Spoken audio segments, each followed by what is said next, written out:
The Dave Hooker Show. A presentation of Off the Hook Sports. Objective insight, expertise, top guests. Available on YouTube, Apple, Spotify, and the Off the Hook Sports app. Download now for free. Also available on offthehooksports.com. I compute and obey. Now to Dave Hooker. Ready. Looking for news? We had a lot of it on a Monday, a Tennessee football commitment. And also, it looks like Tennessee baseball is back in order as a couple of Diamond Vols will be on the field this week after Tony Vitello's suspension. And Maui Ahuna will be on the field as well as he has been cleared. Caleb Calhoun, good morning. How are you, sir? Busy day yesterday? Very busy day. I'm doing very well. On a side note, I meant to do this yesterday, but I'm going to do it today. My condolences to the Milwaukee Bucks. To those of you who don't know, Jimmy Haslam just bought the Bucks. The minute Jimmy Haslam starts running your organization, you start losing. Yeah. You start losing. You start making weird decisions.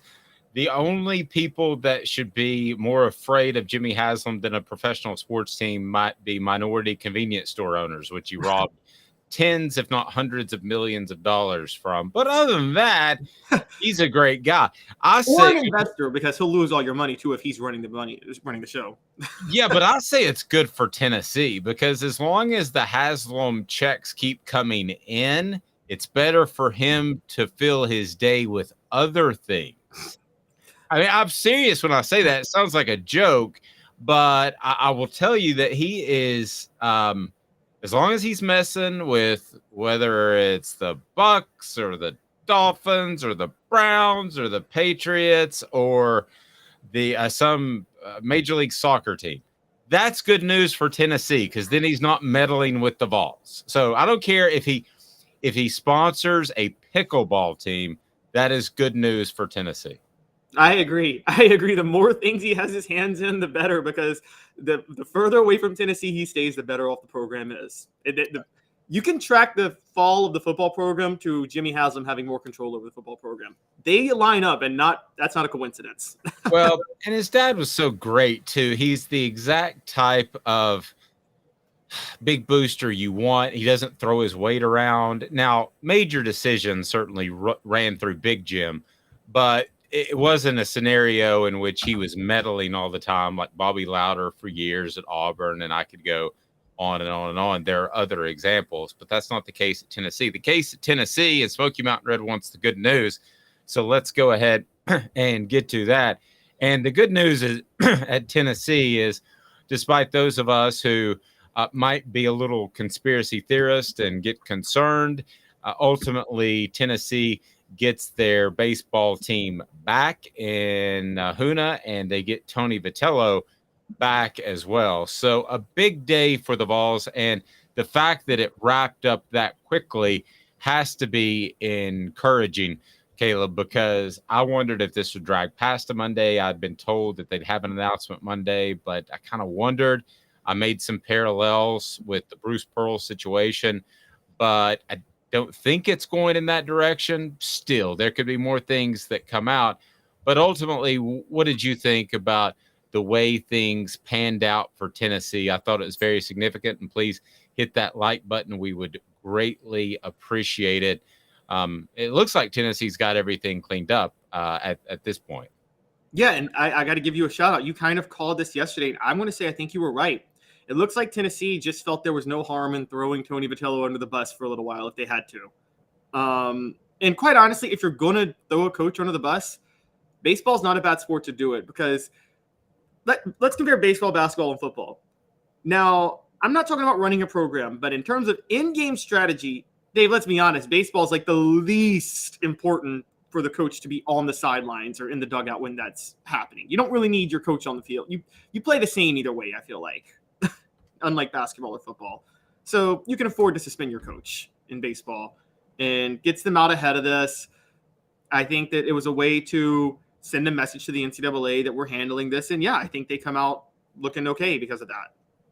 Travis says I'm a glass half empty kind of guy. No, I'm really not. I just like to bring things to the light that maybe you don't think of, because let's face it, if you're a Tennessee fan, you heard the news on Friday and you're hoping that it's all done and by Monday, and it probably is all done by Monday, even going back to Friday.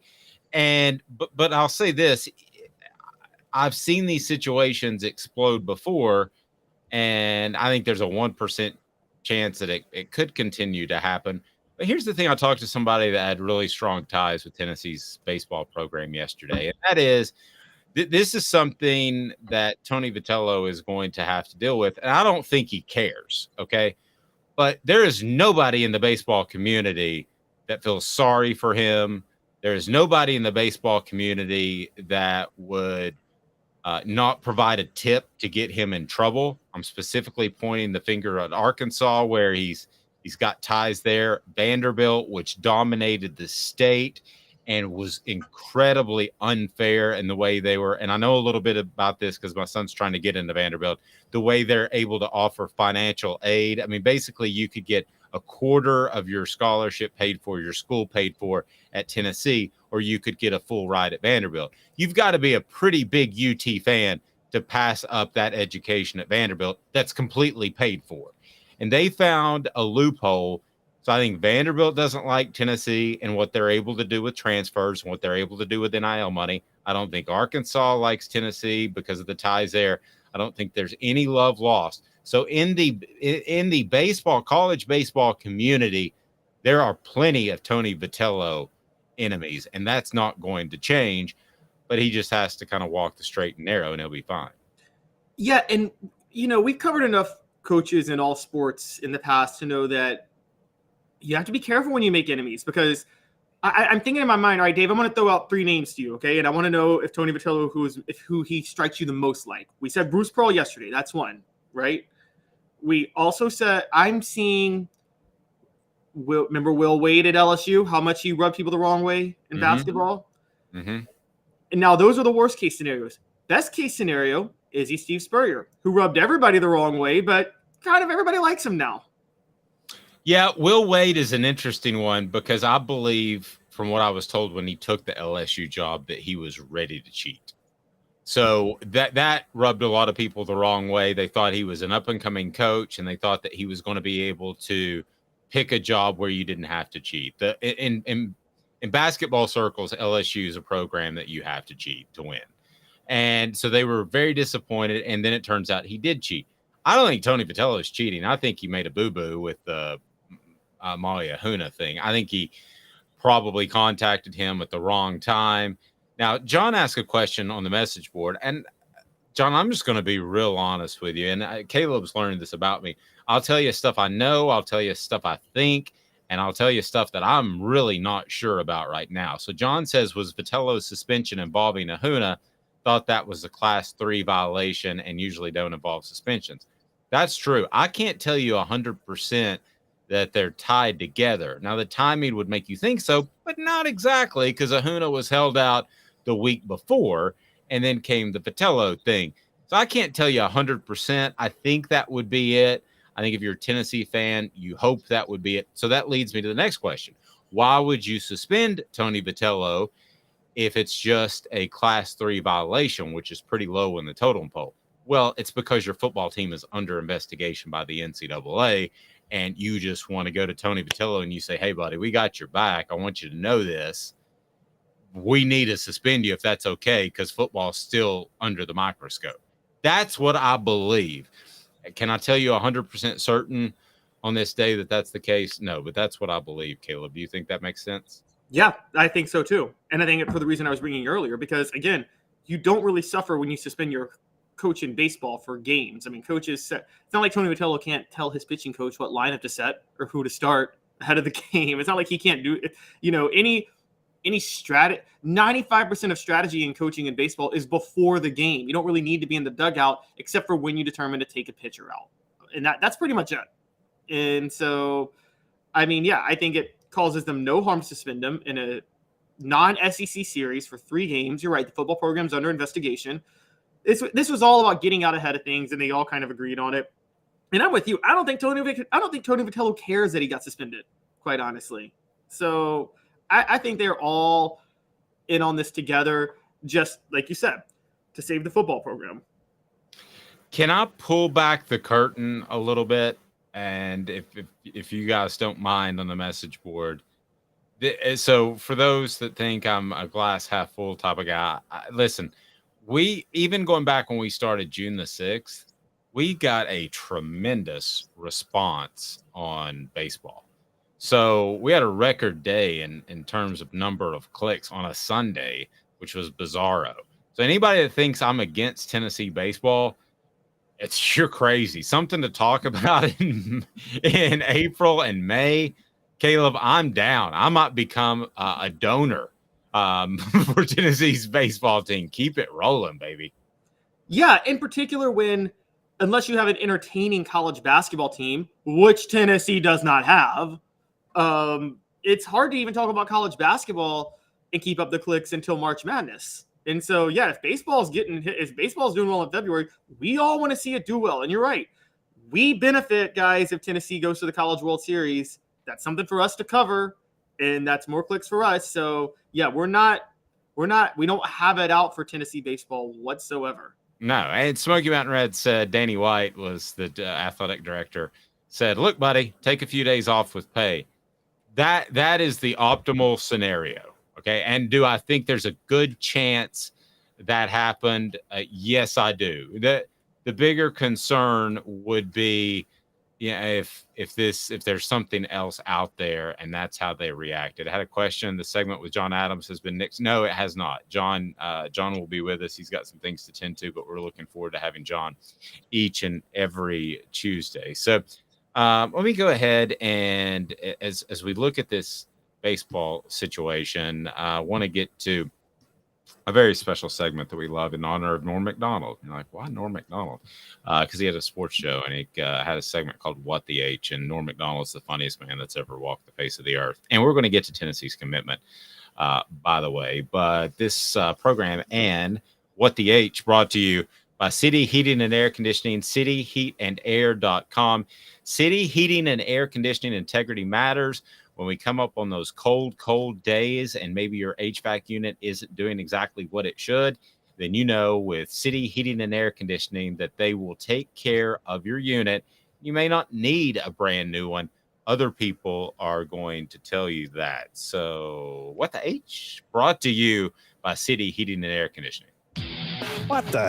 What was he thinking? Release the hounds. The Dave Hooker Show. Keep cool. A presentation of OffTheHookSports.com. Did Danny White overreact in sitting Tony Vitello? Based off what we know now, and more could come out this afternoon, more could come out tomorrow, I don't know. But based off what we know, and I believe it was the contact with Ahuna, did he overreact? Yay or nay, Caleb Calhoun? Yay, but I think it was a good. I don't think there was anything wrong with him overreacting. Does that make sense? Yes, it does. Maybe an overreaction, but it's like when you take your car in and you have the oil levels checked, and you say, "Can you go ahead and check the tires too, and make sure they've got the right amount of air pressure in them?" Yeah, I got no problem with that. Yeah, just for reference, my dog was in a scuffle last week, and I saw a little blood on his stomach, so I took him to the doctor. Was mostly fine, but did I overreact? Yes. Do I have a problem that I overreacted? No. No, I don't think you overreacted at all. So, and Travis says, no, P is setting an example as well. I agree with that. Smoky Mountain Red said, hey, as a long Tennessee fan, you cannot help but go down that path with a decade of despair, talking about it could be more serious.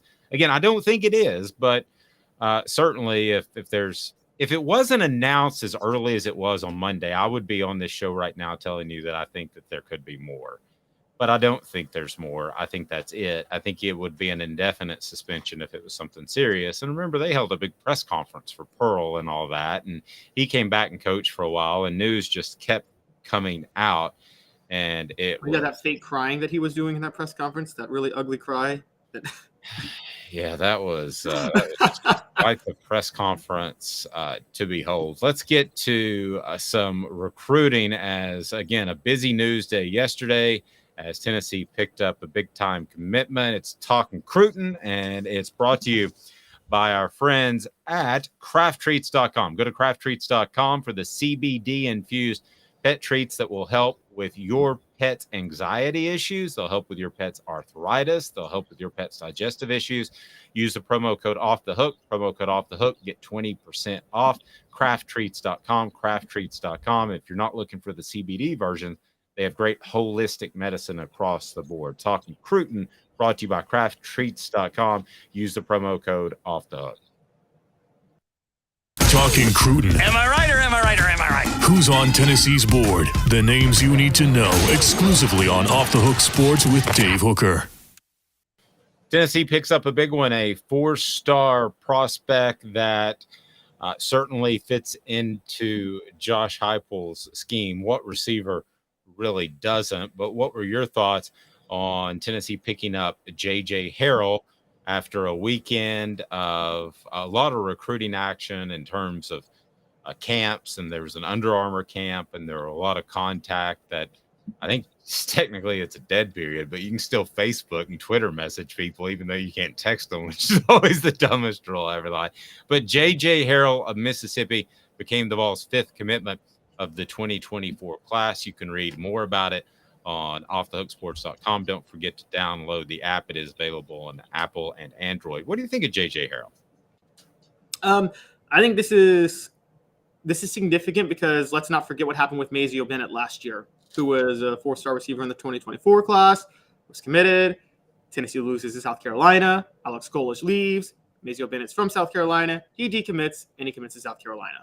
So I think this is a decent pickup to offset that. I mean, you get a guy from Lane Kiffin's backyard, and it ain't like Lane Kiffin isn't a selling point for receivers too, given his offense. True. And so that's a solid pickup.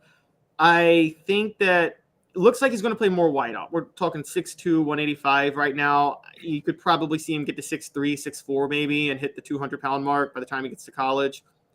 Again, I would assume wideout, but Tennessee just added Dante Thornton, and he's a 6'4 slot receiver, and so which is crazy to think about. I think. Again, just a side note, I don't think we realize how amazing Dante Thornton could be this year. But outside of that, this guy looks like he's more of a wideout. Josh Heupel, it's funny. Heupel likes to, and I prefer the system too, likes to run he likes 2 go-to guys, maybe 2 to 3 at a time. You don't want 5 to 6 receivers in a rotation all getting 500 yards. He wants one guy getting 1,000, another guy getting 800, and another getting 700 on the season. But he has a lot of similar profile wideouts in that 6'2", 6'3 range. And I mean, there's not going to be room for all of them in a couple of years. So the question becomes who's going to transfer out once Ramel Keaton, Brew McCoy, and those guys are gone. And I'm still not sure of that. Okay, so I'm going to ask you this question, and I've got it on our message board too. Tennessee picking up J.J. Harrell is blank. Pick a word. Excuse me. Pick a word to fill in that sentence. Tennessee picking up J.J. Harrell is blank. I'm going to say impressive. And for me, the story is more they got a elite receiver out of Mississippi away from Lane Kiffin. And I think that, I know you talked about Ole Miss and what they can and can't recruit, but with Lane Kiffin, you think that they'd be able to keep elite offensive weapons in the state of Mississippi and go into Ole Miss. And you certainly wouldn't think he'd be out of the running in late February. Exactly. A year away, with signing day a year away, him out of the running. So I say impressive that Josh Heupel could do that, quite honestly. John says epic. Travis says unexpected. All right, Travis, this is me being glass is 3/4 full. Tennessee picking up Harrell is routine. And here's why I say routine. They're picking up the 4-star guys via the transfer portal at receiver. They're able to dominate other teams in terms of their passing game, receivers are going to want to come to that. Smoky Mountain Red says proof that Heupel is building something. I think we're further down the road than that, Smoky Mountain Red. I'll be real honest with you. I think that this is routine. I think beating a Georgia and beating an Alabama for a receiver, if it's not routine already, it's going to be, because we talked about who they hired as their offensive coordinators. They're not going to break the mold. And Mike Bobo and what they're doing in Alabama, they're trying to revert back to a pro style.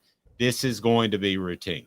I'm going to go ahead and tell you, Tennessee will pick up another 4-star receiver in this class. I believe very firmly in that, maybe 2 more if they want them. They'll at some point pick up a big transfer that we'll all get excited about, and you should.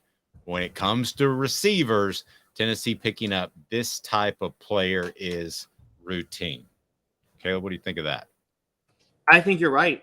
I didn't think about it that way, but they've been securing elite receivers over the past 2 years at will now, with however they want. So I'm with you. I think at this point it is routine.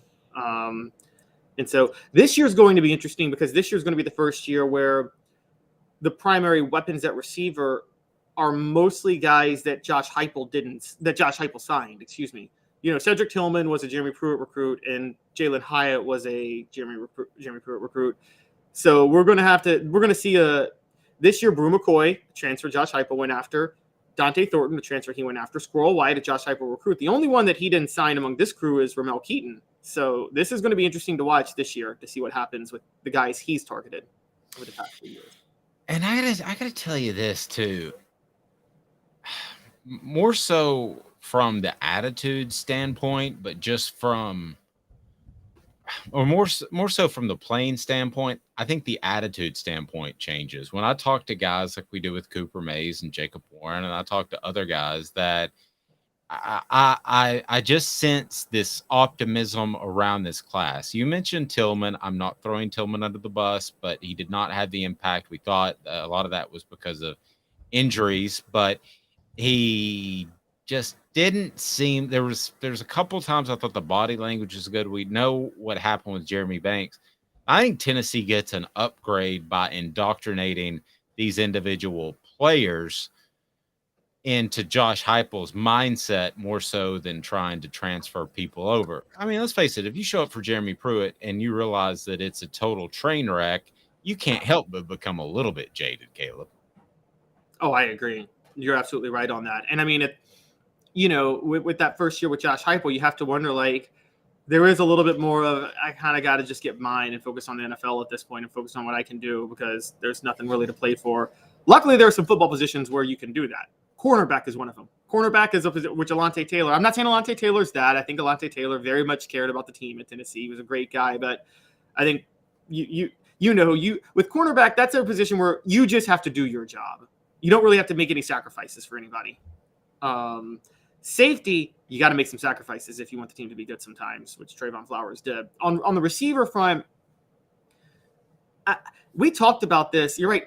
And Tillman and Hyatt are totally different in this way. Tillman's a guy that 1,000 yards he might have been able to get 1,000 yards in any similar type of system.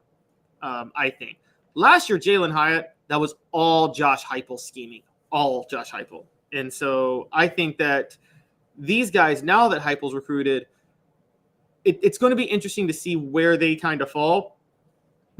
He's going for a similar profile.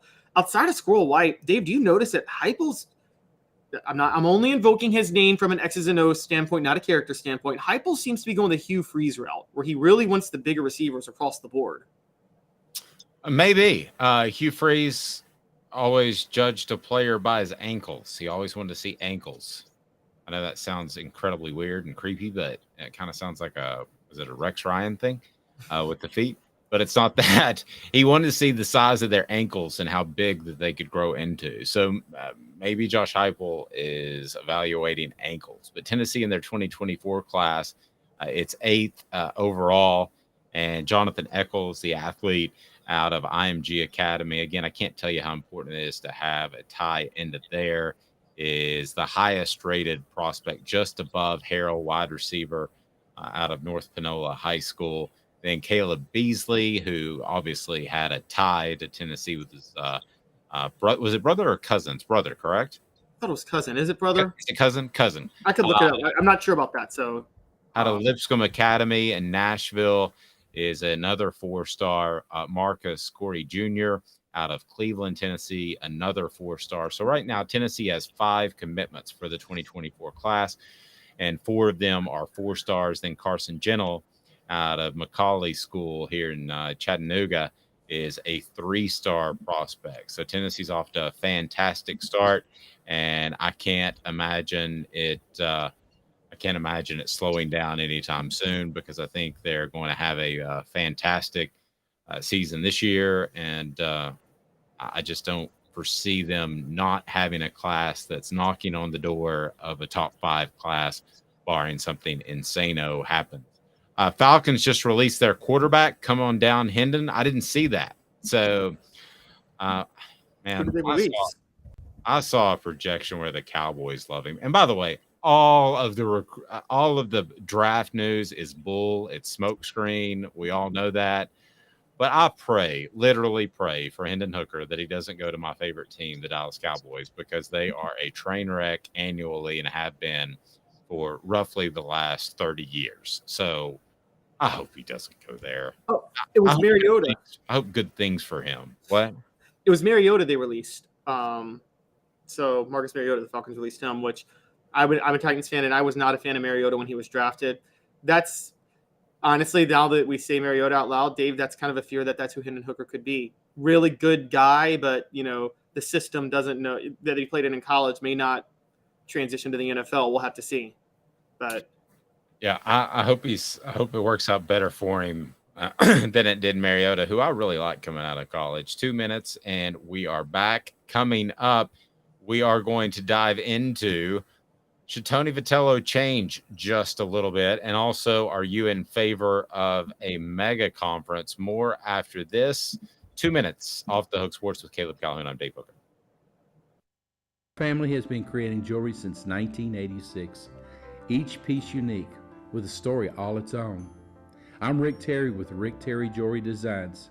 I'm a jeweler, and I want to be your jeweler. We're grateful that you chose us to be Knoxville's best jeweler. My family and staff look forward to serving you. So please come see us. Kingston Pike and Campbell Station Road in the heart of Farragut, and downtown on Gay Street, right next to the Tennessee Theater. Inflation has risen to the highest level in over 40 years, according to the April 2022 U.S. Inflation Calculator. Will your investments provide you the income you need in retirement? Are you losing purchasing power of your savings due to inflation? Simply stated, if the cost of goods and services are 8% higher and you're only earning 4% in your investments, that money buys you less of what you need. Right now is the time to act. Call Guardian Investment Advisors today. Hey folks, Gary Viles here. I want to personally invite you to North Knoxville's newest sports bar and restaurant. It's Big Orange Phillies, located in Black Oak Center. And yes folks, it's happening in Halls. Big Orange Phillies offers family-friendly environment with homemade meals and the best deli-style subs around. Billiards, darts, jukebox, shuffleboard, and cornhole, and a full bar. We also offer valet parking on weekends and during special events. We even have a covered back patio. It's happening at Big Orange Phillies. We want, we need, and we appreciate your business. Hi, Mike Davis here with City Heating and Air, reminding you to always dare to compare. Our team provides quality local heating and air service, installation, and maintenance across East Tennessee. We use only the best equipment like American Standard Heating and Air Conditioning for your residential, new construction, or commercial needs. Honesty, dependability, and customer satisfaction have been the cornerstones of our business since 1961. City Heat and Air. Dare to compare. Chattanooga, we're at it again. For the 5th year in a row, you voted us best of the best criminal and DUI law firm. And finalists for best law firm and best personal injury firm. Thank you for the love, Chattanooga. We won't let you down. Do you want to own the more that owns every job? Then get to Vassey Lawn and Garden in Cleveland and get you a Toro. I'm David Vassey, here to talk to you about Toro. With a Toro Zero Turn, you'll get more out of every minute and you'll reach the finish line faster. At Bassey's, we like to say, no matter if you're mowing 3 acres a week or 11 lawns a day, homeowners and business owners alike find confidence in equipment they can trust from top to bottom. Bassey Lawn and Garden, Highway 60 North in Cleveland. Man alive, it's worth the drive. Got cataracts? We can fix that. Never miss another moment. With a little help from Doctors Campbell, Cunningham, Taylor, and Hahn at ccteyes.com. You're listening to The Dave Hooker Show, a presentation of OffTheHookSports.com. The internet is full of pictures of each and every one of you. Available on YouTube, Apple, Spotify, and the Off the Hook Sports app. Download now for free. Is there nothing you people can't do? Also available on OffTheHookSports.com. I'm going to tell you more about Campbell, Cunningham, Taylor, and Hahn, how they fix my distance vision. You heard about them right there. And I'll tell you more about that here in just one moment. But first, we want to stay just for a moment on the Tony Vitello situation. And I ask you, is it over? Is this done? Caleb, I can't tell you 110% done based off the phone calls and people I talked to yesterday, but I got no indication whatsoever that this is some sort of thing that could linger on like the Bruce Pearl situation. So I'm going to say right now that it is over, that whatever happened, we can assume if we want to that it's linked to Ahuna, maybe it's not, but either way, I was led to believe that it is over and this is a dead issue. I'm going to say this issue specifically is over. I don't think Tony Vitello's done getting in trouble with the NCAA or SEC or the school, whatever you want to name him. I mean, that was his third. Caleb Jaru has a piece out. You guys all got to go read it on Off the Hook Sports. Jaru does a great job with us. He does a lot of our baseball coverage along with recruiting coverage. And he's got a piece up right now on just Vitello's history of suspensions. So he ain't done getting suspended. I'm going to tell you all that right now. Well, that actually leads us to 4 downs, and it's brought to you by Campbell, Cunningham, Taylor, and Hahn. They fix my eyes. I can see far away like an eagle. They are fantastic, and they're local. Campbell, Cunningham, Taylor, and Hahn right there in Knoxville, whether it's LASIK surgery like I had or you want to deal with cataracts. Remember, Campbell, Cunningham, Taylor, and Hahn. And they've also got great vision centers just for your regular checkups. It is time for 4 downs, and it's brought to you by Campbell, Cunningham, Taylor, and Hahn. 4 downs. 4 questions. 4 answers. The Dave Hooker Show. 4 downs. A presentation of OffTheHookSports.com. First down, any more NCAA issues for Tony Vitello as long as he's the head coach at Tennessee? Yes. He might do it on purpose. Yeah. And I don't really have a problem with it. These minor issues, these sorts of things, you have to have a huge pile of those before they are significant. So I'll say, yeah, he's going to have slight NCAA issues. Josh Heupel's going to have slight NCAA issues. It's not like NASCAR where if you ain't cheating, you ain't trying, but it's fairly close. You want to toe the line. And the bottom line is the rules are so much more loose than they used to be.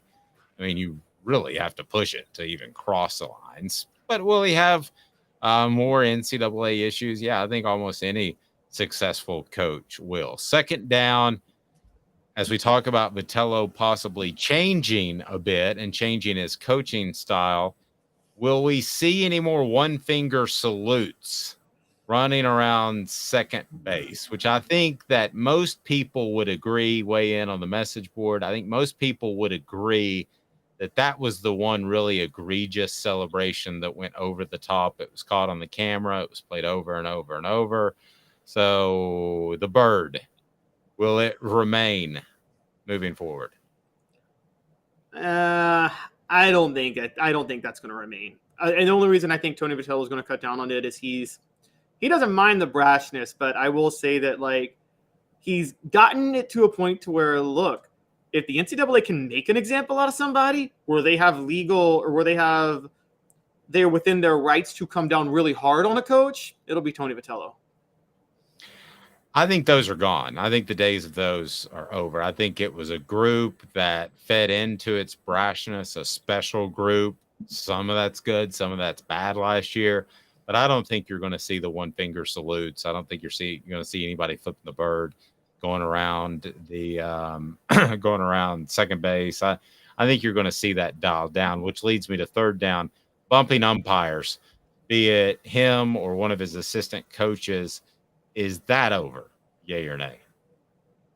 Yes. And I'm going to say this up front. It's over because I think somebody in the SEC sat down with Tony Vitello, and he got lucky that he only got a 3-game suspension for that, or 4-game suspension for it last year.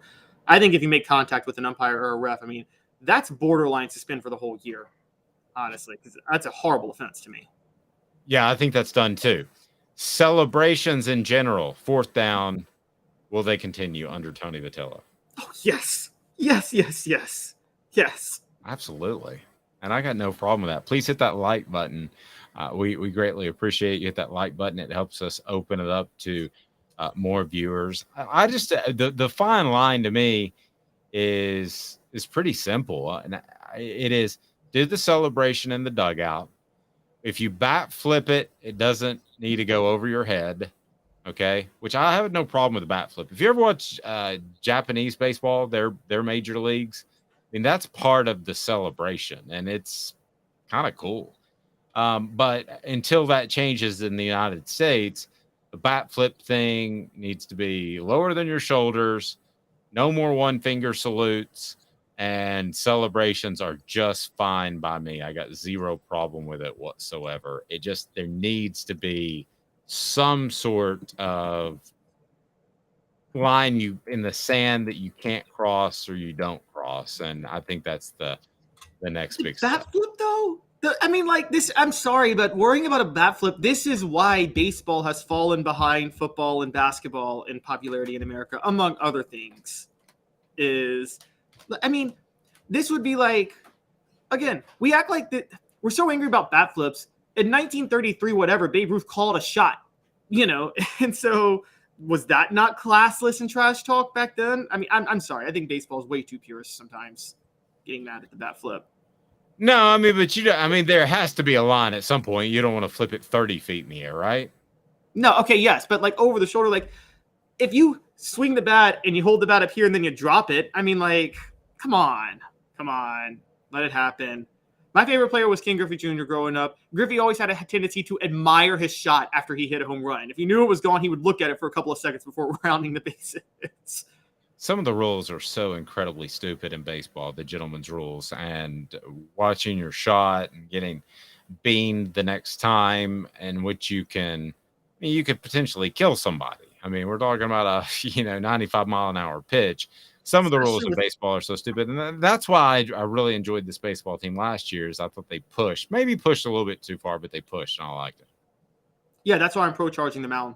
I'm sorry, if a pitcher can hit you with a baseball, you should be allowed to charge the mound and beat the H out of him at the same time. So, are you pro charging the mound? I don't think you should get suspended if a pitcher hits you with the baseball and then you charge the mound. I don't. That's been my, particularly now with the DH rule in both leagues. Both leagues have DHs. Pitchers are protected. You never even get to hit them now. That's a great point. That's a great point. But the bat flipping, I think the only part we differ on is the bat flipping height. And I would just say not over your head. Not more than 2 revolutions. I'm making this a little bit silly. But, I mean, what is too far, right? If the bat goes 15 feet in the air and it's flipped 30 times, that's too far, right? Okay, fine. Or you have no problem with it? Whatever. I think that's a way to inject some life into baseball, honestly. Look, Major League Baseball was staying afloat because of local markets, but I don't know if you know this, local TV markets are collapsing right now. And so that I don't know if you guys know how bad that is for Major League Baseball going forward. That was the thing that kept them afloat. And this is one of the reasons, because baseball sticks with gentlemen's rules way longer than they should. I mean, for those who don't know history, the gentleman's rule in baseball entering the 1920s was you shouldn't be trying to hit home runs. You should be a small ball team. That's how you win baseball games. And Babe Ruth comes in and says, F that. I'm swinging as hard as I can at every pitch. Will you say, oops, I hit a home run, my bad? Yeah, the theory was that small ball wins championships. Just like, with Michael Jordan in the 80s, the theory was scoring champions don't win championships. Centers win championships, not scoring guards. And then Jordan just was like, yeah, I don't believe that. And Babe Ruth saved baseball by really being, he really was the first player to actually, the reason Ruth dominated home runs relative to the rest of the league at the time was he was the only player that actually tried for home runs, if that makes sense. Love it. Did not know that. I know that they didn't have a fence for a long time. They just had a big, huge field. And you imagine an outfielder having to cover just like a 450-foot fence and be out there. And that sounds absolutely horrible. Zul Beer, XULbeer.com. That's the official craft beer of Off the Hook Sports. Tell them that Off the Hook Sports sent you, and you will love it in downtown Knoxville. They've got parking, believe it or not, at Zul Beer, XULbeer.com, worldwide award-winning craft beer. So at the end of the day, based off 4 downs, we've come to this conclusion that Tony Vitello needs to and will tone it down just a little bit. Is that saying?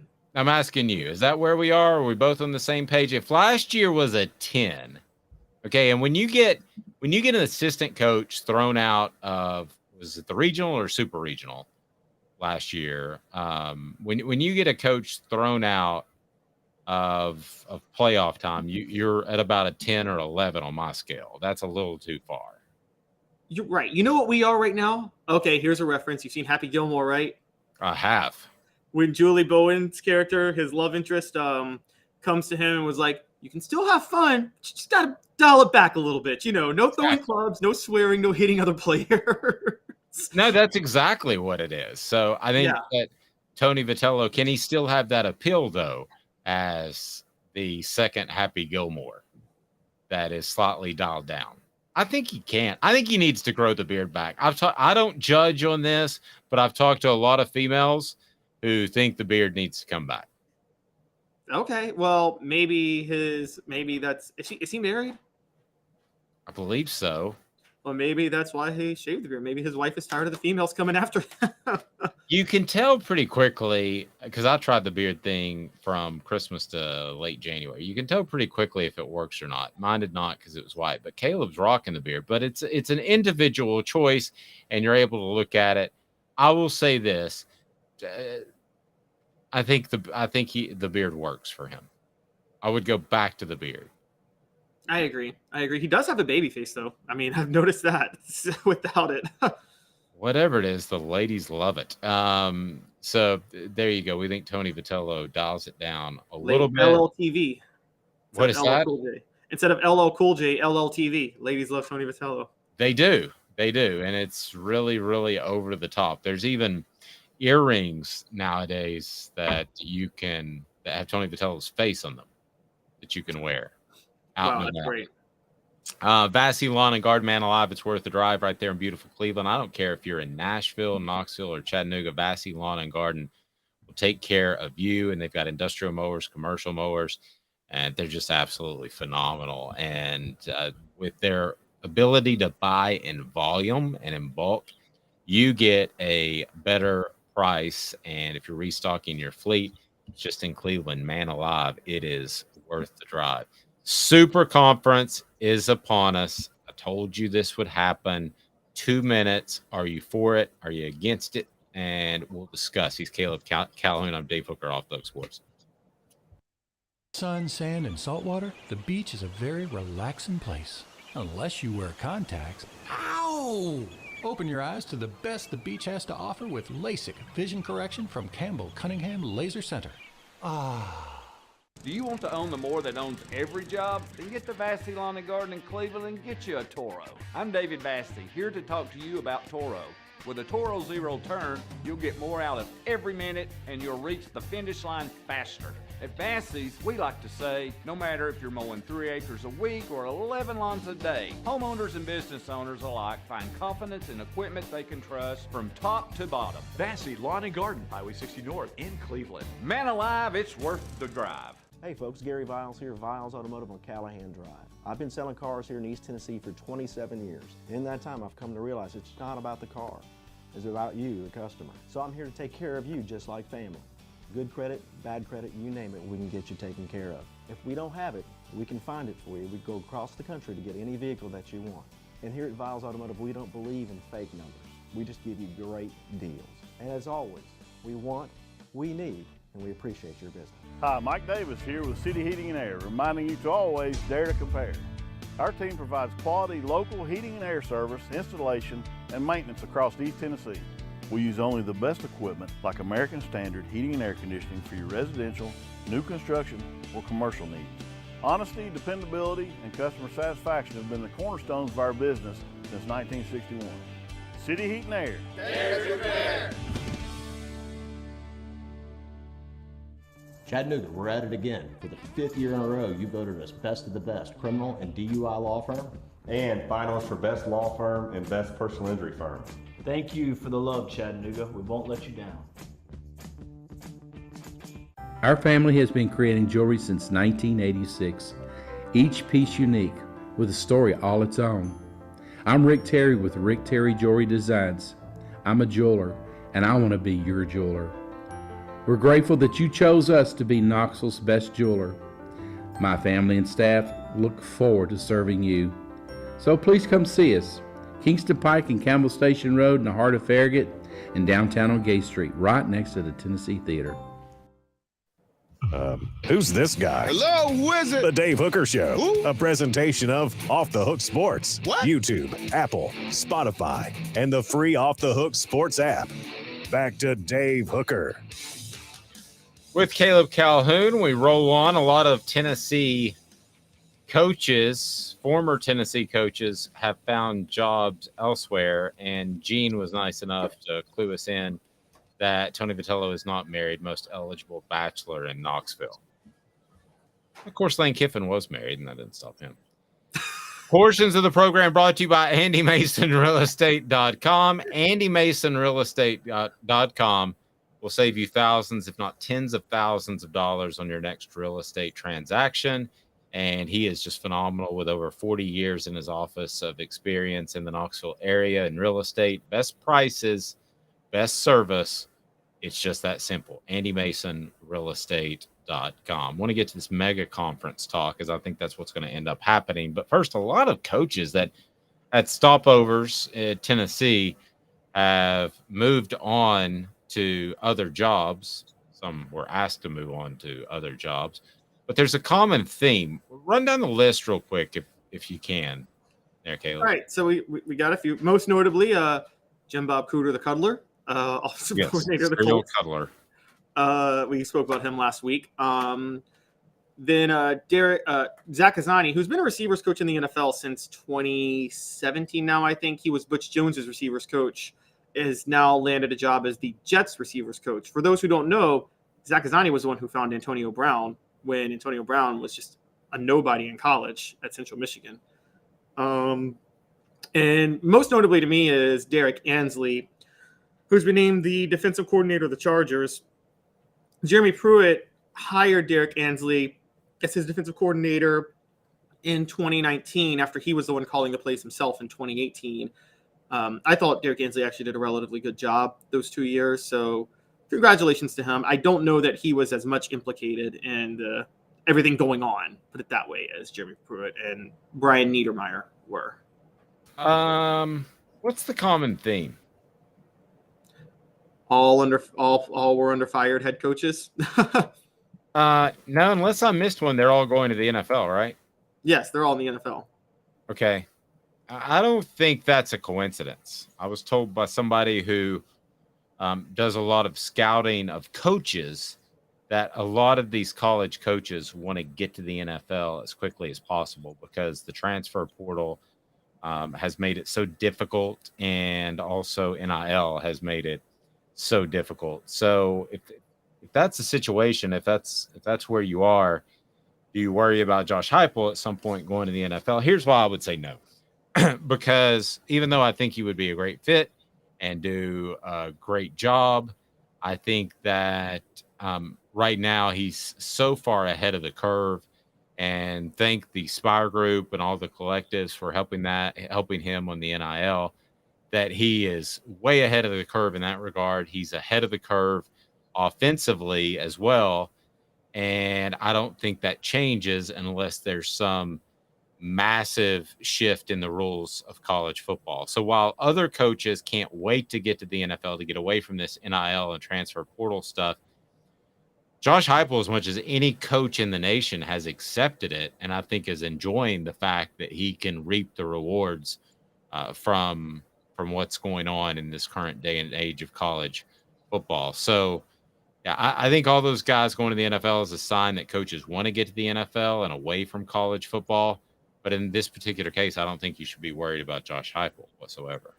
Yeah, but isn't there still a desire to see, like, if your offense would work in the NFL? That's what I feel like. I thought Matt Rule had something really building strong at Baylor, and then he chose to go to the NFL and failed at Carolina. Urban Meyer, I know Urban Meyer won multiple national titles, but it seems like because the NFL is unlike it was in the 90s, where, let's be honest, when Spurrier got his job, he had to have a 12-year run that, until Nick Saban, was maybe the best 12-year run of the modern era of college football in the SEC in terms of dominating the SEC. And so I think nowadays the NFL is much more open to try new offenses. You don't even have to produce at the college level. Look at Cliff Kingsbury. Had a losing record at Texas Tech and got the job at Arizona. Maybe that's because he was even more attractive than Tony Vitello. But I think that you see Josh Heupel's offense. You don't think, what happens when an NFL team comes calling and they question? I wonder. We know Tennessee can open up the checkbook for Josh Heupel. We know that. If, like, the Dallas Cowboys, though, want to open up the checkbook, can Tennessee match what the Cowboys would offer Josh Heupel? I just don't think it's going to be a money thing with him. I don't think he thinks like that. And I don't say that about a lot of coaches, but I don't think making $15 million as opposed to 10 is going to be a big factor in his decision. I've had jobs where I've made better money than other jobs, but did you enjoy one job more where you're better at one job? Yeah, I've seen that happen, and he's younger than me. He's in his early 40s, so I don't know if he has that sort of mindset yet. But other than the NFL, I can't imagine another job that he would want. And I will say this: I think that he does like molding young men. So while other coaches are jumping to the NFL and they can't wait, here he is with a perfect situation, and he has coaches that he's grooming through the system. So I don't think he's going to lose a lot of coaches to the NFL. He's got a firm hold on NIL and transfer portal. I just think it's the perfect fit. And his offense would not be as explosive in the NFL because of the rules about illegal blocking downfield. So I can't imagine, to be real honest with you, a better job than him. We talk about where Tennessee ranks as one of the top jobs. And I've said all along it's a top 15 job. Please hit the like button. We greatly appreciate that. Give us a thumbs up. Bring more people into the program. And I've said for a long time Tennessee's a top 15 job. For Josh Heupel, I think it's a number 1 job. I think with the Spire Group and with the collectives that are in place, with all the support he has, people historically would say Notre Dame or Southern Cal or Texas for more recruits or Florida for more recruits. I could go on and on and on. I don't think so. Given everything, I just don't see a job that Josh Heupel is a better fit in right now as of February 2023. I don't. So what about there were rumors when he was hired, and maybe you can enlighten me some, Dave, because I know you've covered him some even before now. There were rumors that Josh Heupel didn't like recruiting. Now, you're right. The work in recruiting is not, 20 years ago, if you were hired at Tennessee, you had to work a lot harder to recruit 20 years ago than you did at a lot of other schools. Yes. But you're right. Even Now, General Nealon used to talk about how he had to go outside the state and recruit by train. But yes, go ahead. Yeah. So it was, and I've heard majors talk about that too. It was probably recruiting at Tennessee was probably one of the most stressful things possible because you had to go all over the country. You couldn't just go in your backyard. I do think NIL changes that a little bit.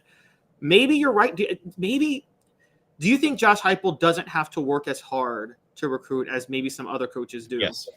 Yes. I think it changes it a lot. And I don't know if those rumors were true that he didn't like to recruit, or it was just unknown if he could recruit at this level and recruit against Bama and Georgia. I don't know which is the case, but that was my question, if he could have success doing that. Nowadays, I mean, to some extent, okay, I got a loaner car because my car's been in the shop, all right? And it's got one of those, if you're coming up on somebody too fast, it'll kind of pump the brakes for you. It's got traction control, and it's got all that stuff. I think that's the kind of car he's sitting in right now. I think that's the kind of car he's not sitting in a stick shift where he has to be mindful of getting off the clutch and not riding the clutch and all that. Pardon me for the analogy if it's a reach, Caleb, but I think he's sitting down in a vehicle that almost drives itself. So that's a big deal because so basically I thought maybe he would go to the NFL because he seems like somebody who just wants to focus on the scheming and the working with the players. And you think he can do that at Tennessee without having to do all the exterior stuff that, handling, because other people are handling that basically. Yeah. I mean, I think as long as you sit down in the car and you give it some sort of effort, that car is going to guide itself. Then yes, I'm with you. At that point, I'd stay at Tennessee. That's why, by the way, it's the NIL for Tennessee is like we've talked about coaching at LSU. I don't even think you have to work that hard to recruit at LSU. You can hang out with co-eds all day and you're a star player style. Yeah. You but can you're wake right. up I mean, you can wake up with a tequila sunrise and go to bed with a blonde. Yes, exactly. Because this is why Spurrier left Florida, because Miami was emerging, and I think this is why he left South Carolina.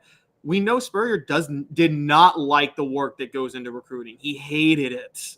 And I think that, you look at jobs like Notre Dame. This is why I say Notre Dame is honestly the worst job in America now. It's the worst job. If you look at the expectations for Notre Dame versus what you can actually do, people were like, oh, Notre Dame can recruit national. Yeah, but you actually have to recruit national. That's a lot of work. And you don't have any control over admissions. You don't have any control over discipline. That's why Brian Kelly left. All right, so Rebecca is weighing in. She said Vitello is the coach with the good hair and love emojis on there. So, Rebecca, I'm going to ask you personally, is it beard, no beard for you, since you are of the female persuasion? And we'll get your thoughts on that. Elias Gray saying, I think Spurrier leaves jobs reflexively when he gets frustrated. Completely agree. And I don't think that Josh Heupel is going to do that. Now, in Spurrier's defense, he said early on about 10 years is long enough to be at a job. And sure enough, it was about 10 years and he was cruising on. I don't think it helped that John Chavis and other defensive coaches figured out that he was too married to the pass and he didn't have fundamental football, which Josh Heupel coincidentally has. And we compare those two all the time. They do run the football. But yeah, I don't think you're going to see a Josh Heupel suddenly pull a trigger and move. And might be something I write about. It just seems like the perfect fit. I mean, we could say all day that Alabama's a better job because what they've done recently. We could say that. But is Alabama the best job for every single person? I don't think so. That being said, I think Josh Heupel could have success at about 50 programs. I'm talking about making a 12-team college football playoff type of success. Oh, yeah, I agree. And let's be fair with it. Alabama's a better program right now because of Nick Saban. Alabama's a top 5 job otherwise. If we did AI robots coach every football team in America, Alabama wouldn't be the best team in the country.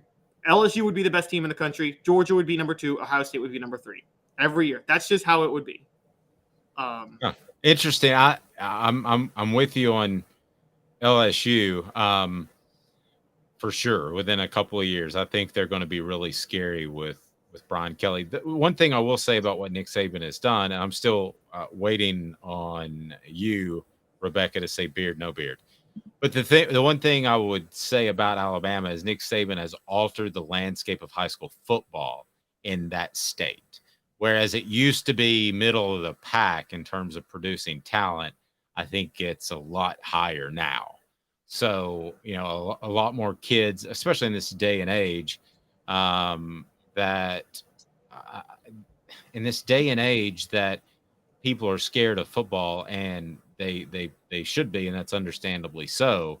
I think that Alabama football in the state has had a great amount of success. So, all right, we got Hey Hooker from Robert Duncan. I wasn't getting all of notifications on YouTube, so I downloaded the app. Thanks for the app. You're very welcome. Good Lord, Robert. And I'm going to tell you one thing.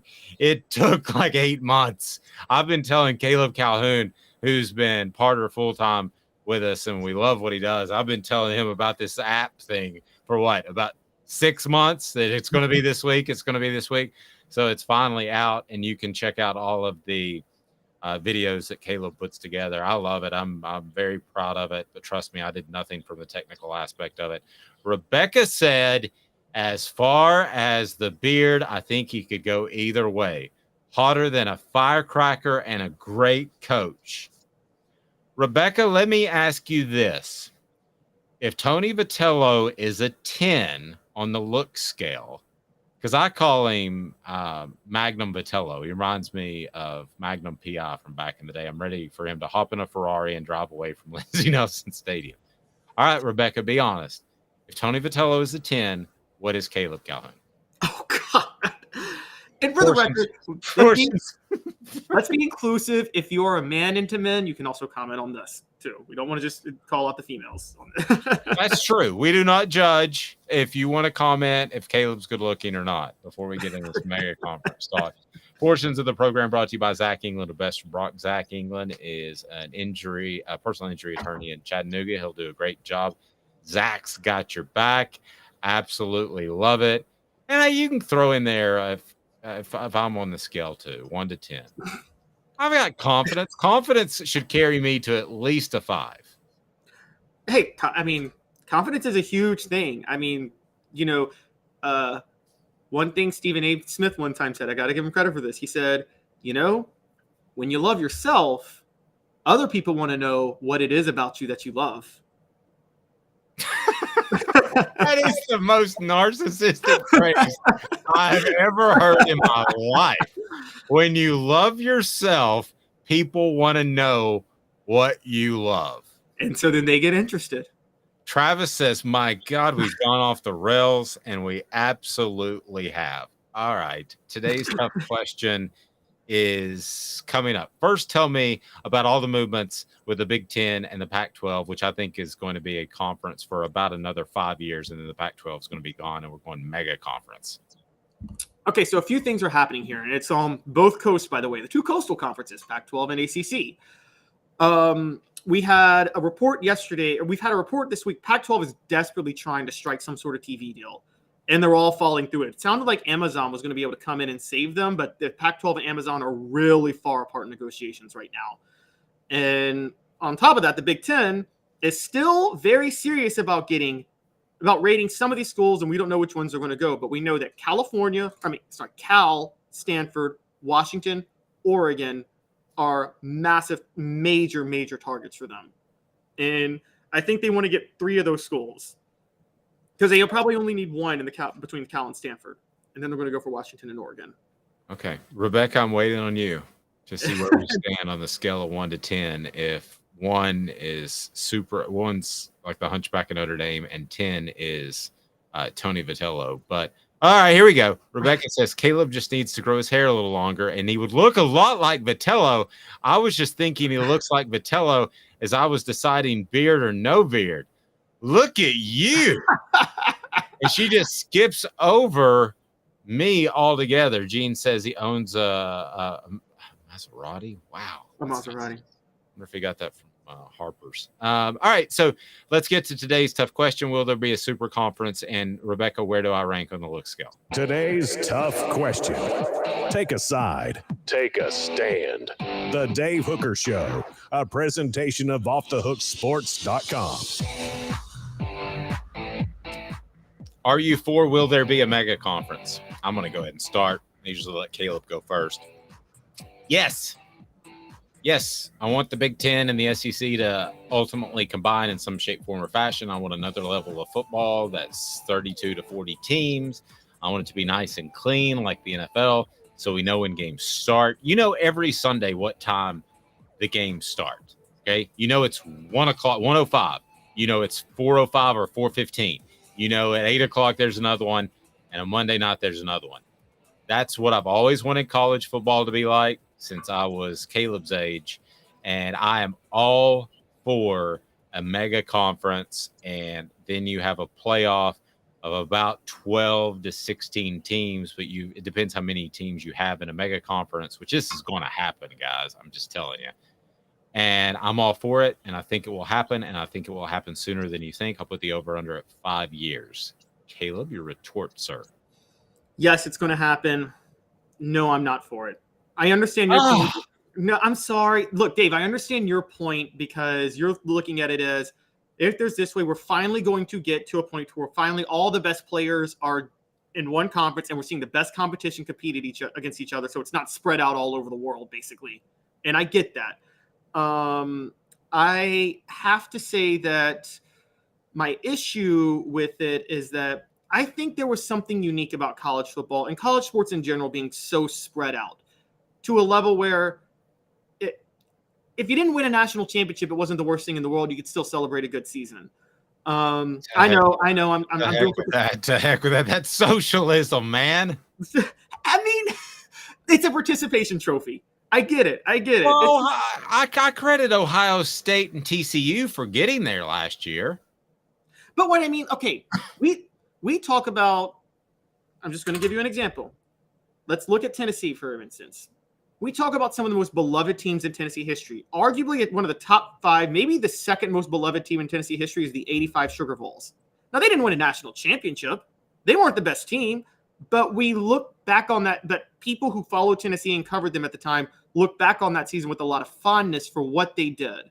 But they would have done the same thing if they made the Final Four in a playoff. It's not going to be remembered the same way. No, it would be. TCU team is going to be remembered as going from nobodies to somebody, not to throw you off. But Rebecca says, so let me just say, Caleb is doing a great job on your channel. I agree. I enjoy watching you all.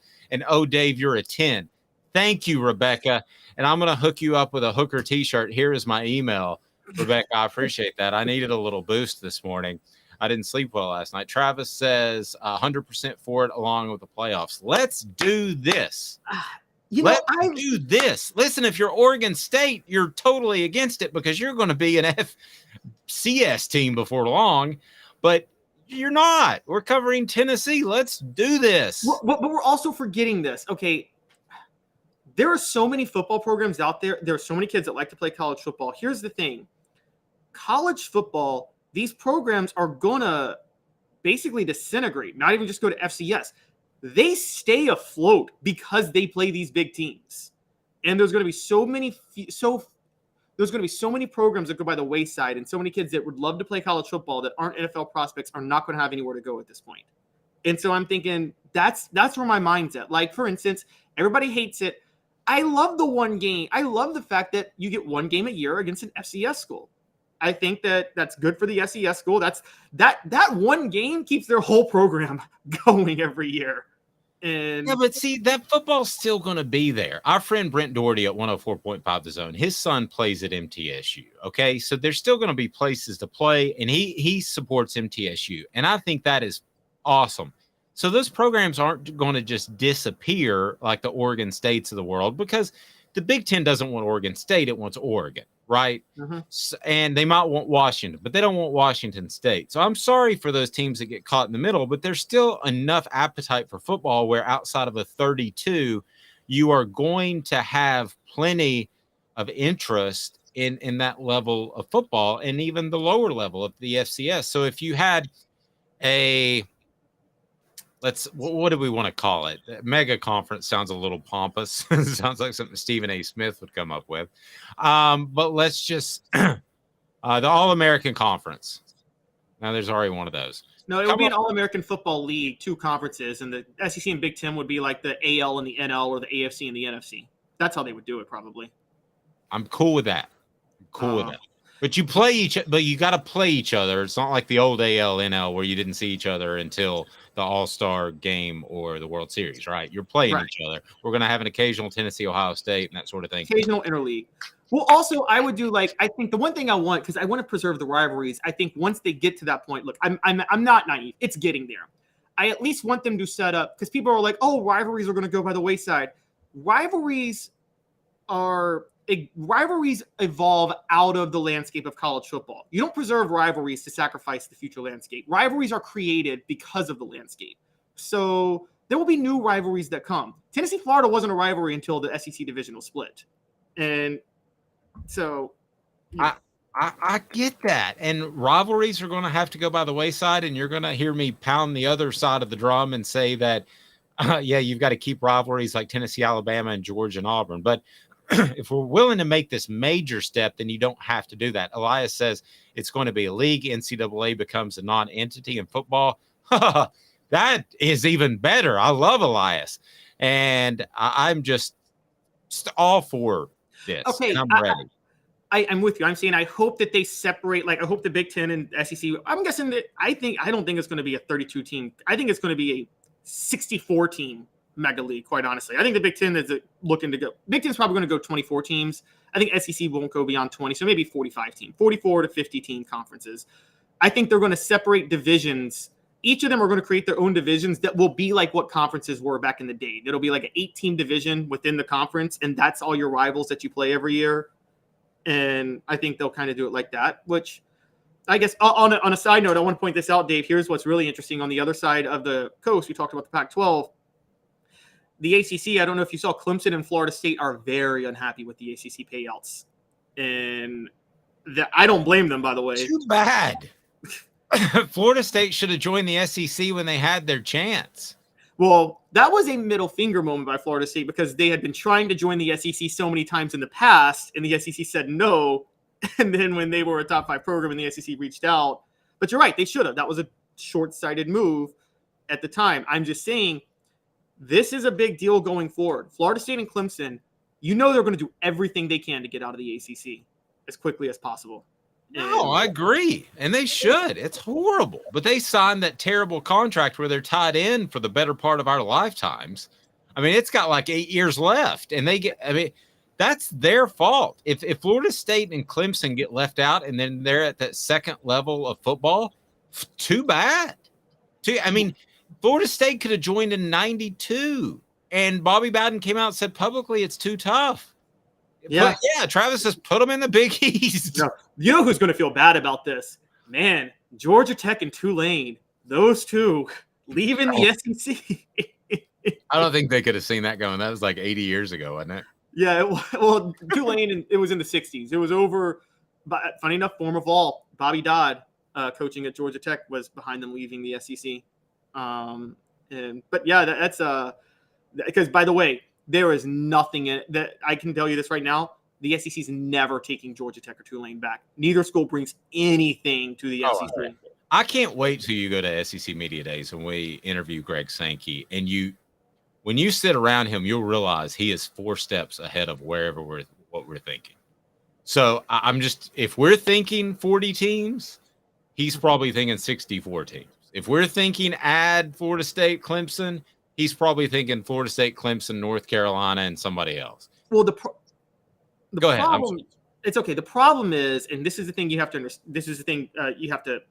It's not just about the size of the conference. What he has to weigh is, will the school be bringing in more revenue, or will they be spending more money to pay out the school when it comes? Because it doesn't make sense to add like a school that pulls a Vanderbilt. I guess if that makes sense. Caleb, here's the thing that it's just so obvious to me. I watch YouTube every night. The streaming aspect of it and what we're able to do right here, the money is going to be there. If your team is playing in a college football playoff or playing Vanderbilt, you're going to find that team. The distribution model is so out there. That means limitless money. Look how much that Jeff Bezos paid for that Thursday night football game that was always the worst matchup of the weekend, was it not? It was horrible. They basically said, we're not sure this streaming thing's going to work, and they pulled it off, and it looked like a fantastic production right out of the chute. For us, it took some time. But for Bezos, he did just fine. So let me go to the crowd reaction about my mega conference, and that might destroy some teams like Oregon State. Everybody loves it, and I have a new toy to play with. Now let me go to the reaction from Caleb Calhoun that says that he doesn't want a mega conference. I told you when I got this thing, I'd never play it because it was corny. And what did I do? I want to do some history for a minute, Dave. You know what you are? You're a Federalist. You're John Adams. Okay. I am Thomas Jefferson, where I envision a country where things are spread out and everybody has their own little thing. And you're John Adams, and you want the centralized government. No, when it comes to football, yes, I love LA. I love Manhattan Beach. If I won the lottery tomorrow, I would have a house in Manhattan Beach. I love LA. I would love for football to start at 9 a.m. every day. I love everything about LA, except for the fact that they don't care about football. They had literally, I think, like 36 fans show up to the Rams celebration of winning a Super Bowl. I mean, both of their local school teams get to be in the Big Ten. Right. But still, the bottom line is, if I have to lean towards regionalism, okay, I'm going to take care of the Big Ten region. I'm going to take care of the SEC region. Yeah, I'm going to do that because LA, you don't care as much. San Francisco, you don't care as much. Texas, you do. I'm going to take care of them. But yes, I don't mind this being more of a regionalized sport. When I was up north just last week, I was reminded that is an NBA town. I saw more Boston Celtics, and we weren't even close to Boston. We were an hour and a half. And you're in that area. You probably see more NBA stuff in a day than I do in a month. That's fine. I'm okay with that. It's regional. But what you're calling for will make it less regional, though, is what I'm saying. One, the Big Ten is not even going by regions anymore. They're going on TV markets. So, well, I wouldn't have added USC and UCLA. So that is a bit of a bugaboo in my plan. They should have added Utah. I don't know if you saw the ratings for the Pac-12 championship game, but there were more viewers from Salt Lake City than there were from LA in the Pac-12 championship game last year. And well, I will just say this. When it comes to the national championship game, this has always been the case. I didn't check it this year. The two markets, other than the teams that are actually playing, so if you want to talk about the Final Four, take out Columbus, take out wherever Texas Christian is, take out who am I forgetting? Athens. You take out the teams that are actually playing in their hometowns. You know, the two markets that always dominate in the college football playoff and a national championship game. I'm going to guess Atlanta's one of them. No, Pro Town. It's Nashville and Birmingham. Really? Okay. Always right there, one or two. Now, you could say Birmingham is part of the Saban and Alabama thing, but it's really not. It was that case way before. SEC headquarters were in Birmingham years ago. Yeah. Yeah, and well, they still are, right? Oh, they are. That's right. Yeah. Yeah. By the way, SEC Media Days, we'll broadcast live from, and that's in Nashville. So that'll be a big, huge mess, as nobody will know where to take their players or their coaches. Just move it back to the Hoover and the Winfrey and Birmingham, and I know all the sneaky back rooms to go. Which is also, Nashville's becoming like notoriously the worst traffic town in America because the infrastructure is not designed for the population growth that they have there.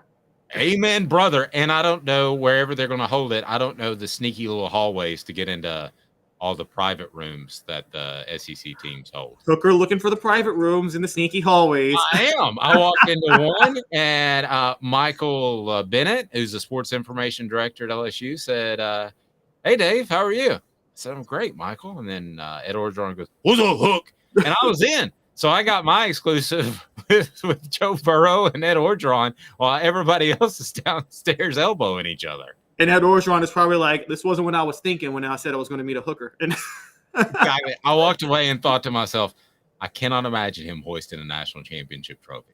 And I was dead wrong. Have a fantastic day, everyone.